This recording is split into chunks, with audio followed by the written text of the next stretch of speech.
이번 시간에는 2장 전류의 열작용 및 화학작용에 대해서 말씀드리겠습니다.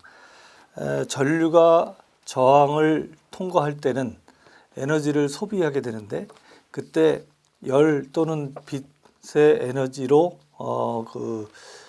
에너지를 소비하면서 빛이나 열로 에너지 형태를 나타내게 됩니다.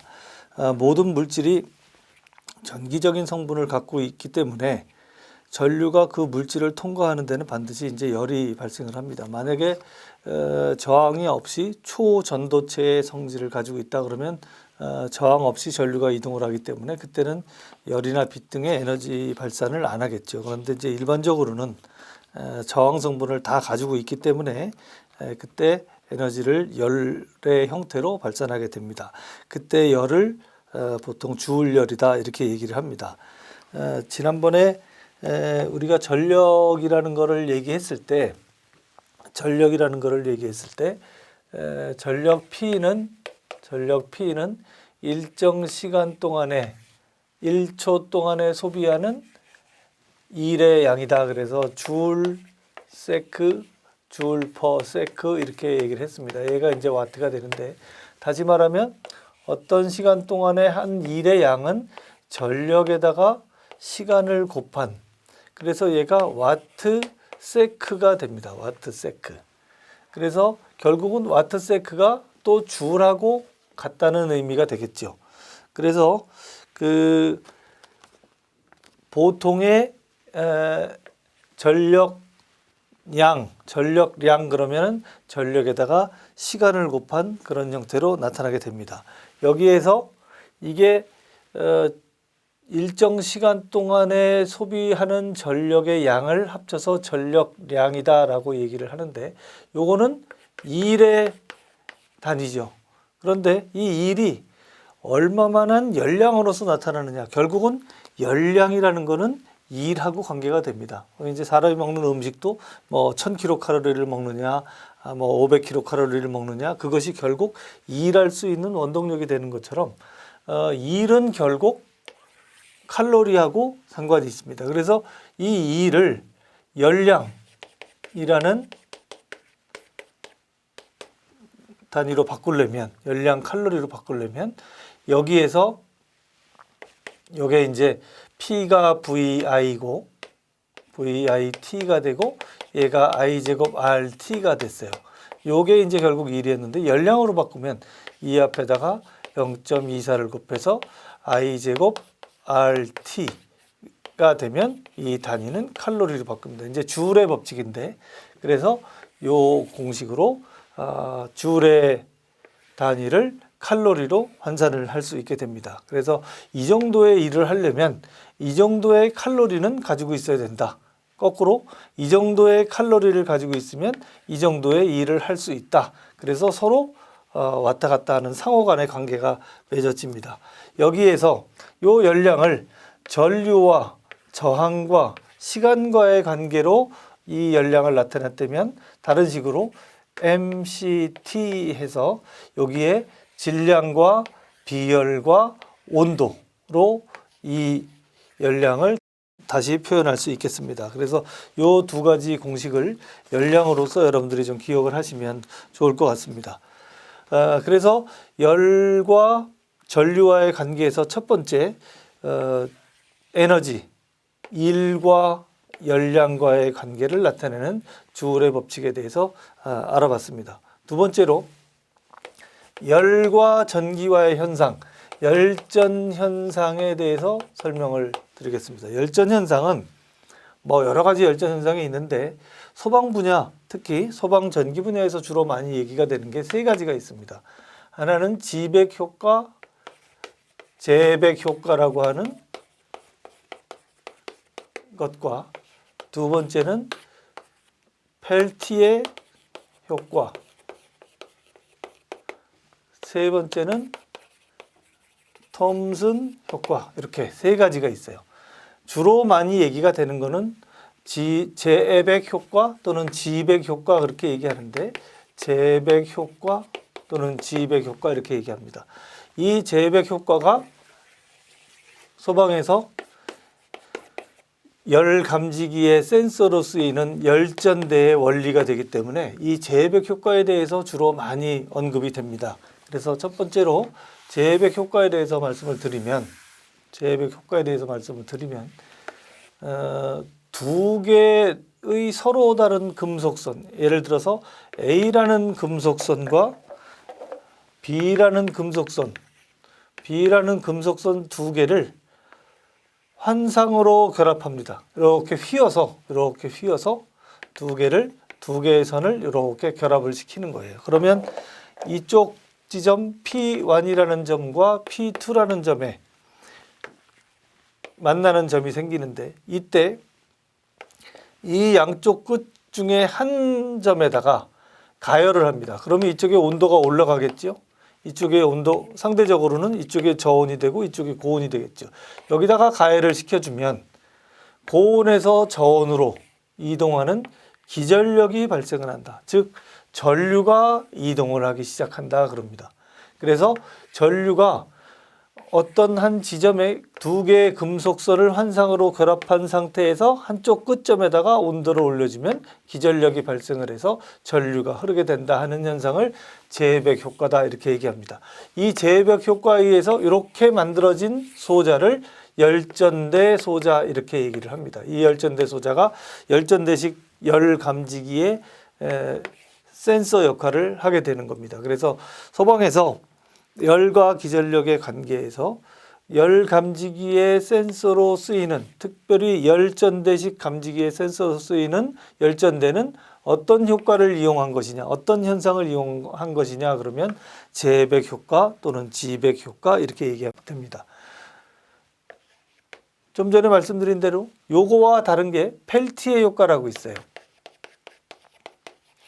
펠티의 효과라고 있는데, 이 펠티의 효과는 재배력 효과하고 반대로 두 개의 서로 다른 금속을 놓고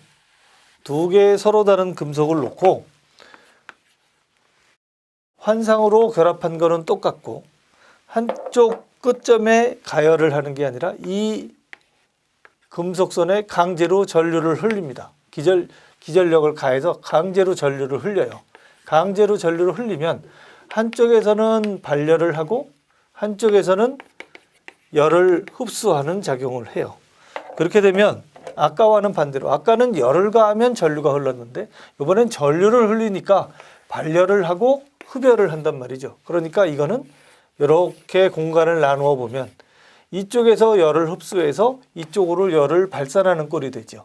그래서 요거를 펠티의 소자라고 하는 것이 있는데, 이 펠티의 소자가 소형 냉장고, 이제 뭐 요즘에 화장품 냉장고니 뭐 자동차용 냉장고니 하는데 그런 조그만 소형 냉장고에 열을 흡수해서 바깥으로 내보내는 냉매 역할을 하는 펠티의 소자라고 하는 것이 있습니다. 그래서 그 소자가 열을 흡수해서 내보내는데 그거를 펠티의 효과다 이렇게 얘기해서 재배력 효과하고 반대의 기능을 하고 있는 그런 현상이 되겠습니다. 세 번째로 톰슨 효과라고 하는 게 있는데, 톰슨 효과는 재배력 효과하고 펠티의 효과를 섞어 놨다고 보면 됩니다. 이게 서로 다른 금속을 두 가지에서 서로 다른, 뭐 예를 들면 철, 은, 뭐 이렇게 알루미늄, 철, 뭐 이렇게 해서 서로 다른 금속을 연결했을 때 발생되는 현상인데, 이거를 같은 금속선으로 노는 겁니다. 같은 금속선, 철, 은, 뭐 이런 식으로 같은 금속선을 놓았을 때도 전류를 흘리고 서로 온도차가 있을 경우에는 한쪽에서는 발열작용을 하고 한쪽에서는 흡열작용을 한다 하는 것을 톰슨이라는 사람이 발견을 해냈습니다. 그래서 그거는 톰슨 효과다 이렇게 얘기할 수 있어요. 그래서 톰슨 효과는 펠티와 재배력이 적당히 섞여 있는 그런 모습 현상인데, 두 개의 서로 다른 금속이 아니라 같은 금속을 연결했을 때도 그런 비슷한 현상이 난다 그렇게 아시면 될 것 같습니다. 주로 다시 말씀드리지만 소방에서는 재배력 효과에 초점을 맞춰서 열전대식 감지기의 원리로서 열전 현상에서 적용이 된다 이렇게 생각을 하시면 되겠습니다. 다음번으로는 전류의 화학작용인데, 전류의 화학작용인데 요거는 뭐 전기분해 또는 화학전지 뭐 이런 얘기가 나옵니다. 그래서 전기분해 같은 경우에는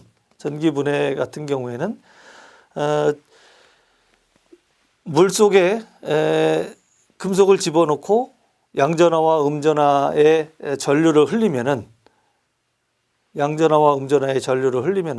음극에는 양전하가 붙고 양극에는 음전하가 달라붙어서 전기적으로 분해가 된다는 뜻입니다. 그래서 이럴 때 음극 플러스 양전하 또는 양극 플러스 음전하가 만들어져서 어떤 물질이 석출하게 되는데 그거를 전기분해라고 한다. 그때 석출량 W는 전기량 Q에 비례한다.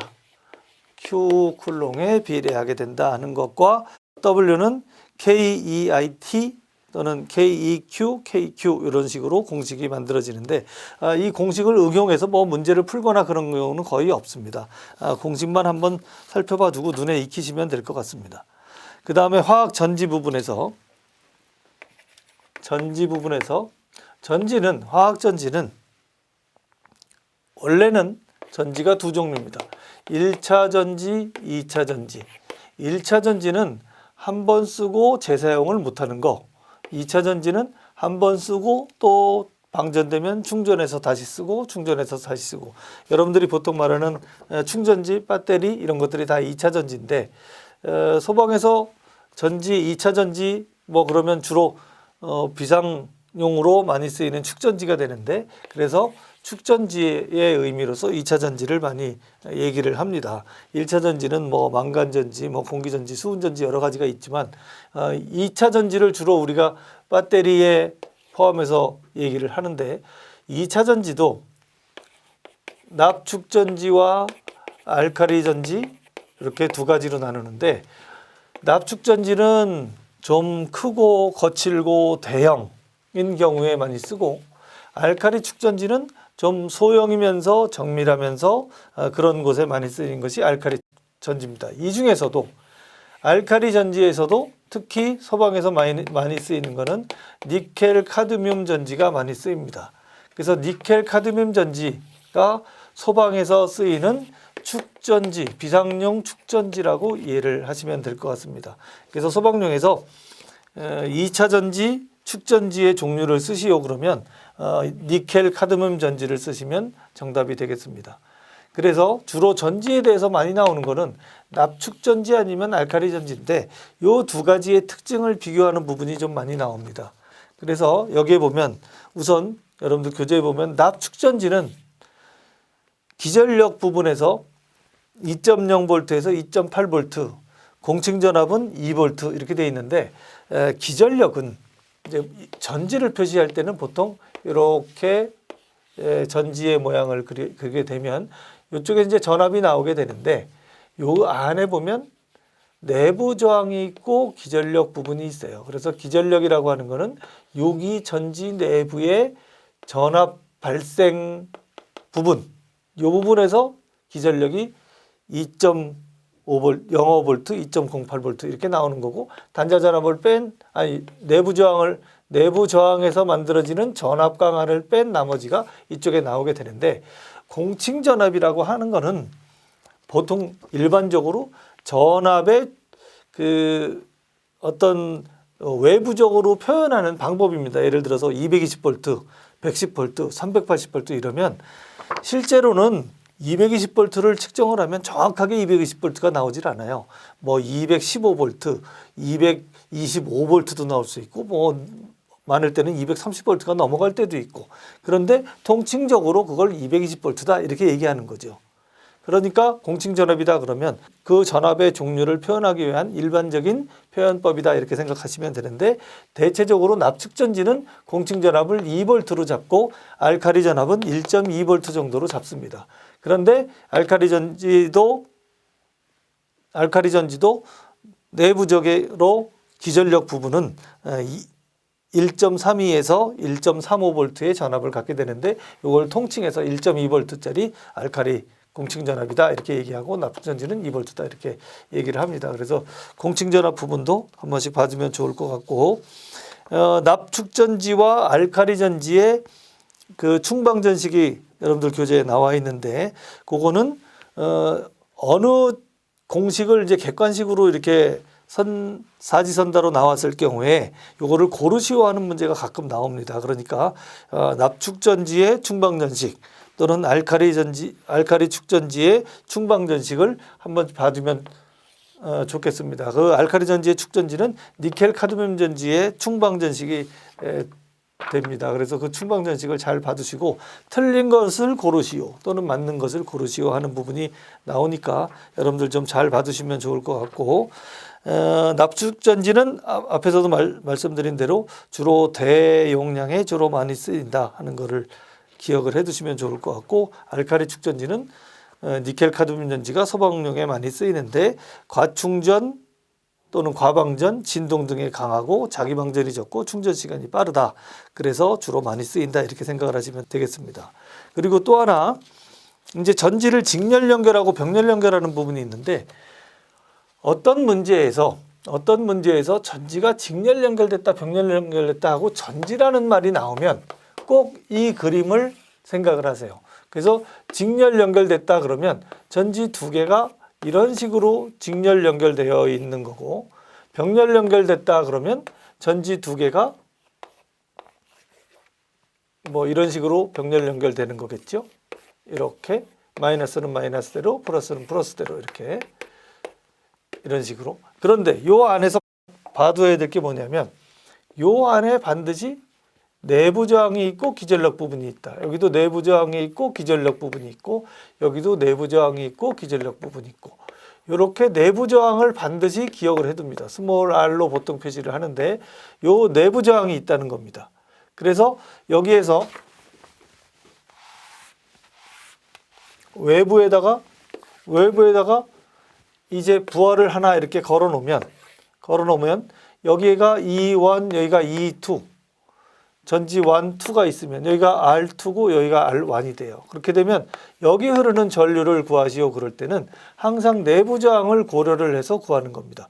내부 저항이 지금 하나, 두 개가 직렬로 연결되어 있고 부하 저항 R이 있기 때문에 여기에 I는 R분의 V잖아요. 원래 이 R이라는 게 전체 저항을 뜻하는 거니까 여기에서 R1 더하기 R2 더하기 전체 저항, 부하 저항 R분의 E1 더하기 E2가 돼야 되죠. 얘하고가 뭐 5V, 10V 그럼 두 개가 더하면 15V가 여기에 가해지는 거니까. 그래서 이렇게 해서 여기에 내부 저항을 반드시 더해주는 그런 모양으로 가야 됩니다. 병렬일 때는 물론 요 두 개가 병렬이니까 저항 두 개가 병렬로 되고 세 개까지 병렬이 되는 거겠죠. 그래서 여러분들 교재에 있는 수식을 보시고 예제를 한번 풀어보시면 이게 예제에서도 지금 보시면 전지의 기전력이 얼마냐고 물어봤는데 여기에 보면 외부 저항을 25ohm으로 교체해서 5A가 흐른다 그러면 결과적으로 그림에는 회로에는 없지만 이렇게만 표시가 되어 있지만 여기에는 안에 내부 저항이 하나 있고 안에 있는 전지의 형태로 만들어졌다. 그렇게 생각을 하시고 문제 풀이를 보시면 내부 저항 스몰 r을 적용을 한 게 보이실 겁니다. 그래서 두 개의 식을 만들어서 연립방 정식으로 풀어서 풀이를 하는 그런 내용이 되겠습니다. 그래서 전지다 그러면 반드시 내부 저항이 있고 기전력이 있는 요 구조를 기억을 하시고 문제를 푸시면 될 것 같습니다.